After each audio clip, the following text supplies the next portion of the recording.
Bom, e aí eu queria avisar que essa é a minha primeira animação. Eu sei que ela não vai ficar muito boa, a gente teve muito problema fazendo ela e é isso. Espero que vocês gostem do vídeo.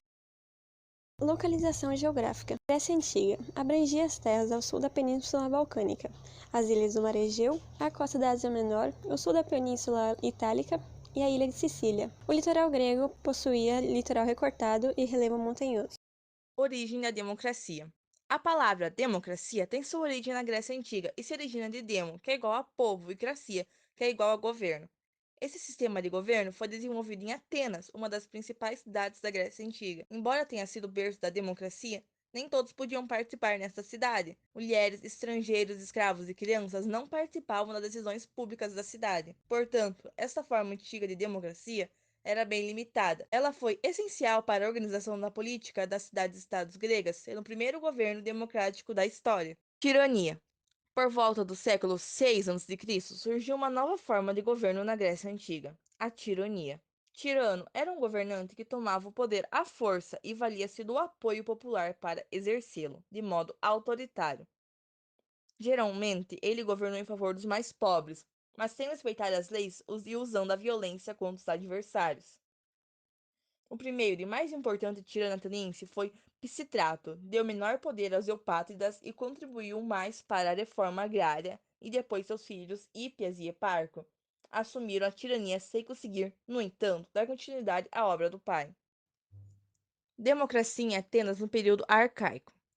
Atenas é a cidade grega que está localizada na Península Ática e foi fundada pelos jônios. No período arcaico, a sociedade ateniense estava dividida entre eupátridas, que era a aristocracia rural, um grupo politicamente dominante; georgóis, pequenos proprietários; demiurgos, artesãos e comerciantes atenienses; tetas, camponeses sem terra; metecos, estrangeiros; e, por fim, escravos, por dívidas ou por serem prisioneiros de guerra.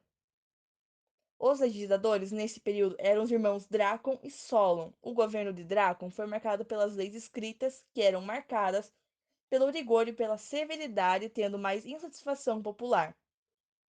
Já o governo de Solon propôs fim da escravidão por dívidas, regime censitário com participação política e associada à renda. Fim do monopólio do poder eupátrida, assim tendo mais insatisfação da parte por eupátridas. Democracia grega em Esparta no período arcaico. Esparta se localizava entre a península do Peloponeso e a Messênia. Era isolada entre as montanhas, sem saída para o mar. No período arcaico, a sociedade espartana estava dividida entre esparciatas, periecos e ilotas. Esparciatas, a aristocracia guerreira, era a classe dominante. Periecos, era a segunda camada da sociedade estamental dos espartanos, logo após os esparciatas. Ao contrário dos esparciatas, os periecos podiam dedicar-se ao comércio e à indústria artesanal.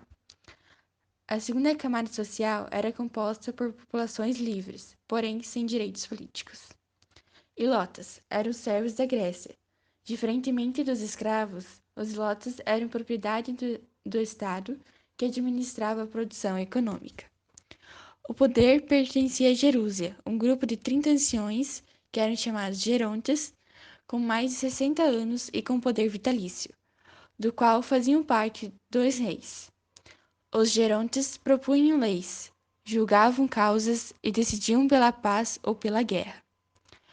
Outro órgão importante era o euforato, formado por 5 membros, os éforos, eleitos por 1 ano e sem direito à reeleição.